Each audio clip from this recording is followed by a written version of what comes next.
El uso de la palabra al doctor José Amorín Valle.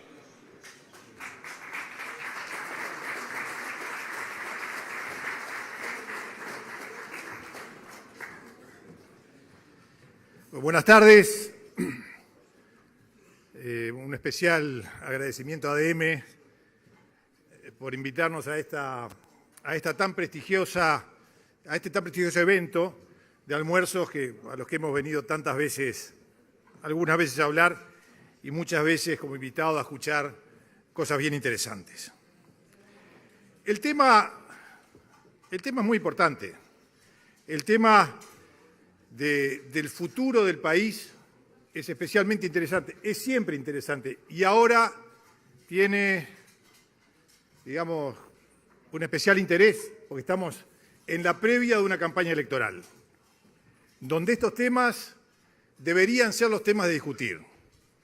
Los temas de la campaña electoral deberían ser cómo vemos cada uno de nosotros el futuro del país y qué cosas hay que hacer para llegar a ese futuro que imaginamos. Y se imaginan ustedes que cuando nos dijeron que podíamos hablar de estos temas, pensamos en enorme cantidad de posibilidades. Por supuesto que pensamos en hablar de seguridad pública, que es uno de los temas que más preocupan a todos los uruguayos. Por supuesto que pensamos en hablar de la relación entre empresarios y trabajadores, que es un tema también fundamental para el futuro del país. También pensamos en hablar de la salud pública y de la salud en general, tema que absolutamente nos ocupa. Y también nos interesaba hablar de los temas de corrupción,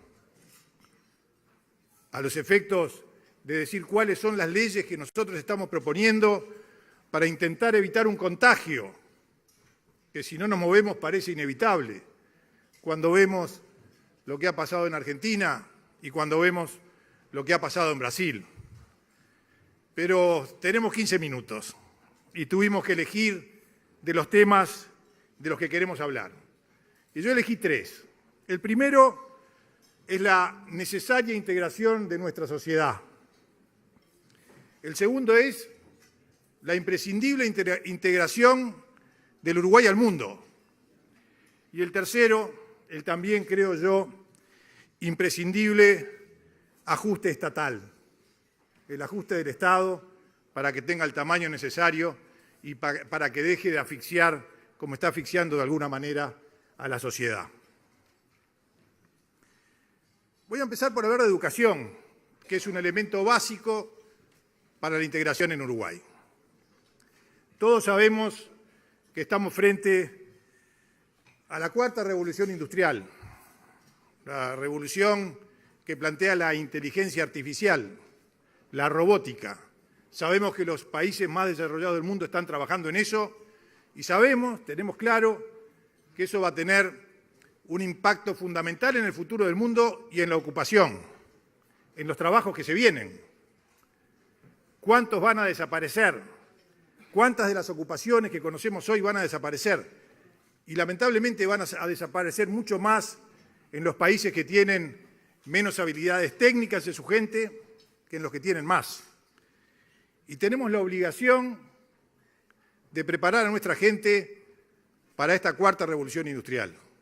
Tenemos la obligación de preparar a nuestros jóvenes para enfrentar este enorme desafío que tenemos. El Uruguay hoy tiene la necesidad de preparar a su gente para una economía de alta especialización. Y lamentablemente, hoy no lo estamos haciendo. La educación uruguaya tiene problemas de calidad, tiene problemas de cantidad y tiene problemas de equidad. La calidad de nuestra educación la medimos de distintas maneras. Una de ellas, las evaluaciones PISA, que hacen evaluaciones a lo largo y ancho del mundo a jóvenes de 15 años, a la altura de más o menos de tercero de liceo, nos muestran que Uruguay está mal, que Uruguay está absolutamente estancado y que un porcentaje alto de nuestros jóvenes no tienen las habilidades mínimas para desempeñarse en puestos laborales. En cuanto a la cantidad, hay cifras que rompen los ojos. Poco más del 30% de los jóvenes de 20 años terminan la educación media superior. 2 de cada 3 jóvenes en Uruguay, menores de 20 años, no terminan el bachillerato, no llegan a sexto año de liceo. Y cuando vemos números de la universidad, de la cantidad de universitarios que tenemos, y lo comparamos con otros países, no con otros países, no con el primer mundo, con otros países de la región, tenemos enormes problemas, enormes problemas. Y tenemos un problema que es mucho más grave, que es un problema de equidad. Cuando vemos de esos jóvenes que terminan la educación media superior, es decir, sexto año de liceo, el bachillerato, vemos que del quintil socioeconómico más bajo, solamente el 12% lo terminan. Y del quintil socioeconómico más alto, lo termina el 64%. 5 veces más. Y es bajo, ¿eh? El 64% es bajo. Ese quintil económicamente con más posibilidades se equipara a la totalidad, al promedio de otros países de la región. Reitero, no nos estamos comparando con los países más adelantados del mundo. Nos estamos comparando con la región. A mí me llamó la atención y es como un golpe que uno recibe para despertar.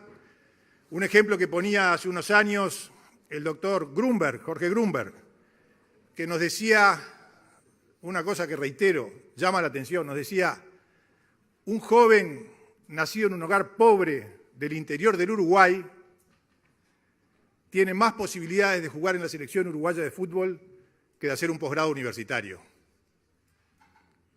Es terrible. Cuando vemos esas cosas, es terrible. Ahora, ¿es un problema que veo yo solo? ¿Es un problema que vemos solo los que están acá? ¿O los que piensan como yo políticamente? No, es un problema que vemos todos. Lo ha visto el expresidente Mujica, lo vio el presidente Vázquez. El presidente Mujica hablaba de educación, educación y educación.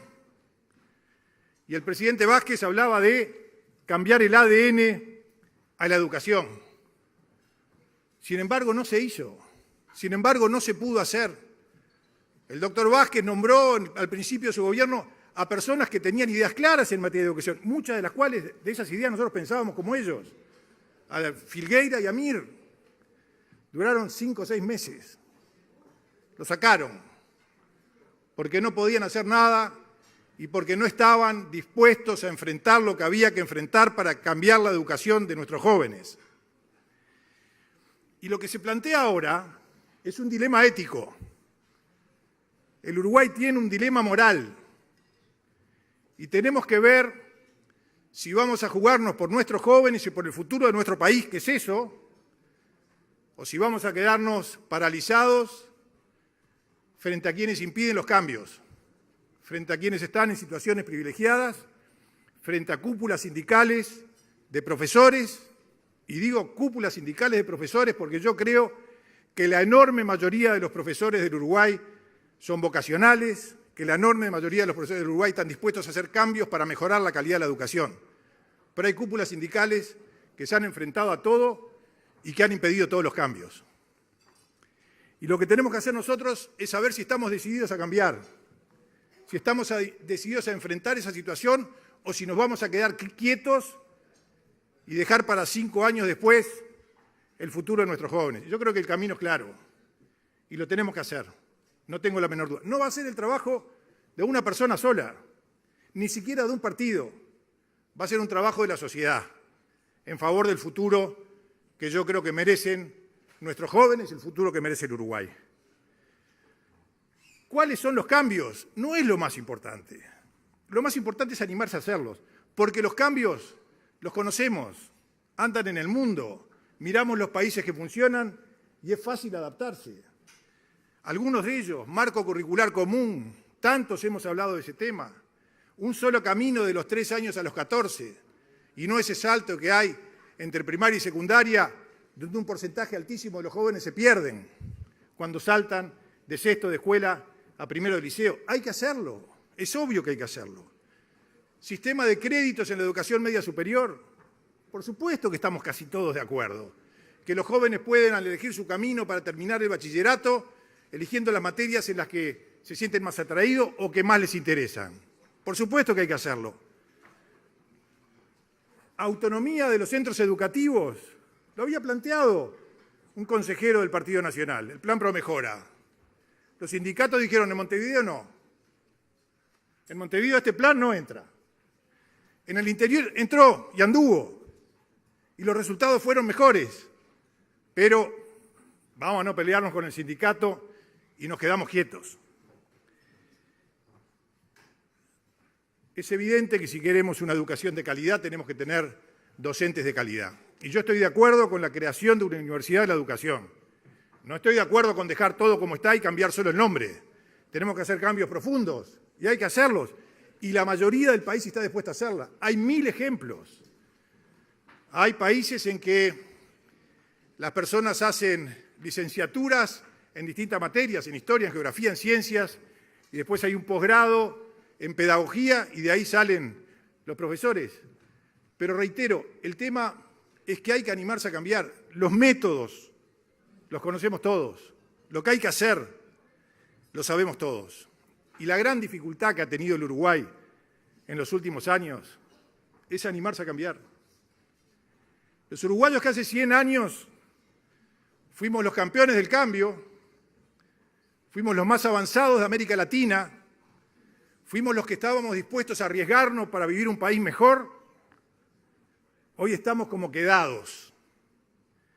Y en cada cambio nos dicen la cosita que puede empeorar el tema y decimos, mejor nos quedamos como estamos. Viene el papelito. Tenemos que abrir el país al mundo. Necesitamos un país bien abierto. Hoy en las aduanas de otros países estamos dejando más de 250 millones de dólares por año. El Uruguay, de las exportaciones del Uruguay, el 60% entra sin preferencias arancelarias. Nos comparamos con Chile, es el 17%. Y también acá tenemos dificultades para cambiar. Cuando pensamos en hacer un acuerdo con un país, enseguida salta alguien para decirnos quiénes son los perdedores. Porque es cierto que cuando abrimos el país al mundo y cuando nos abrimos a otros países, va a haber algunos que van a tener dificultad porque van a competir con importaciones. Es cierto. Lo que pasa es que el balance es siempre positivo y no hay ejemplo en la historia de un país chico como nosotros que crezca cerrándose a sí mismo.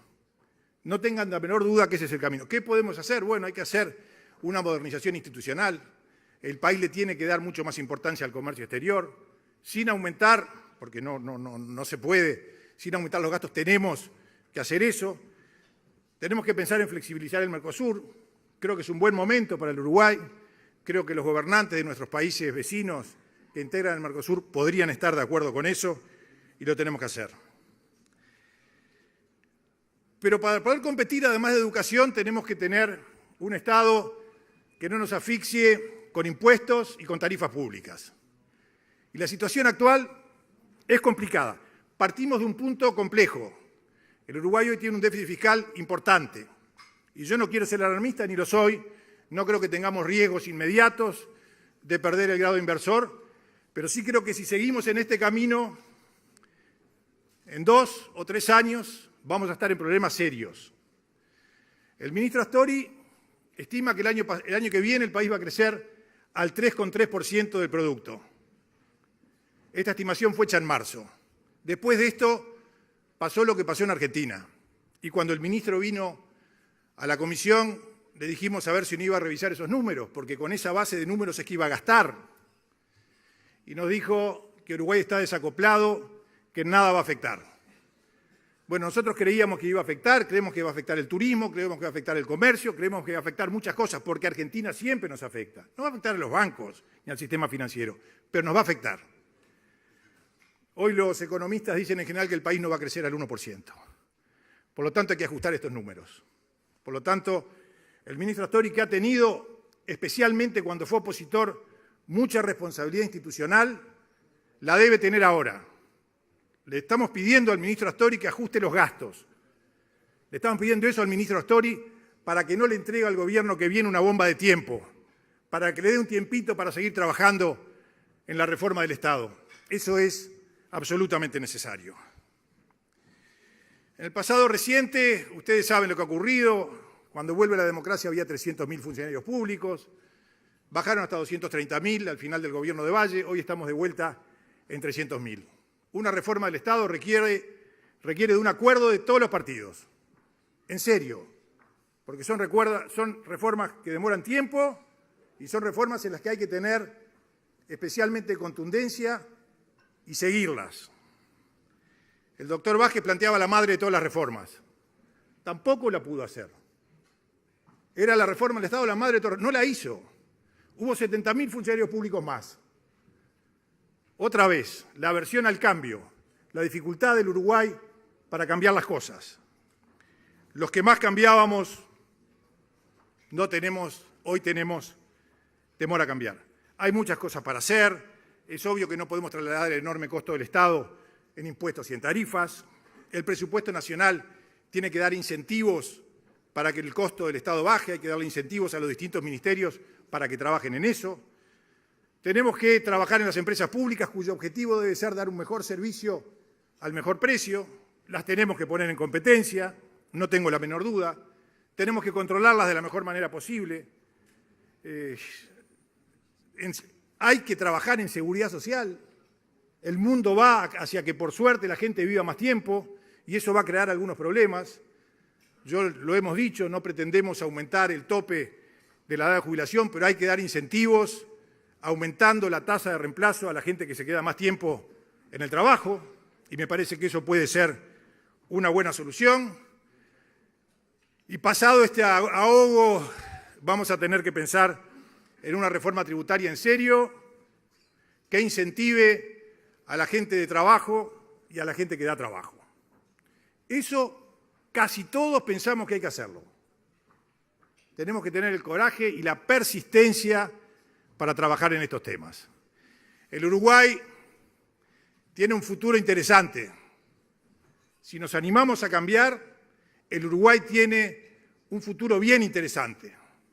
Yo tengo permanentemente conversaciones con nuestros amigos y me hablan, estoy terminando, gracias, y me dicen, cuando me hablan del vallismo, me dicen que somos el escudo de los débiles. Y yo creo que sí, que somos el escudo de los débiles. El tema es saber quiénes son los débiles. Y hace 100 años, los débiles eran los trabajadores, que tenían jornadas de trabajo de 18 horas por día, y que los más progresistas decían que había que bajar a 16 para los niños. Esos eran los débiles y eso fue lo que la sociedad protegió en esa época. Hoy nos preguntamos quiénes son los débiles. Y yo creo que los débiles son esos niños que nacen en hogares pobres y que no tienen posibilidades de futuro. Yo creo que los débiles son esos cientos de miles de uruguayos que están buscando trabajo y no encuentran ahí posibilidades.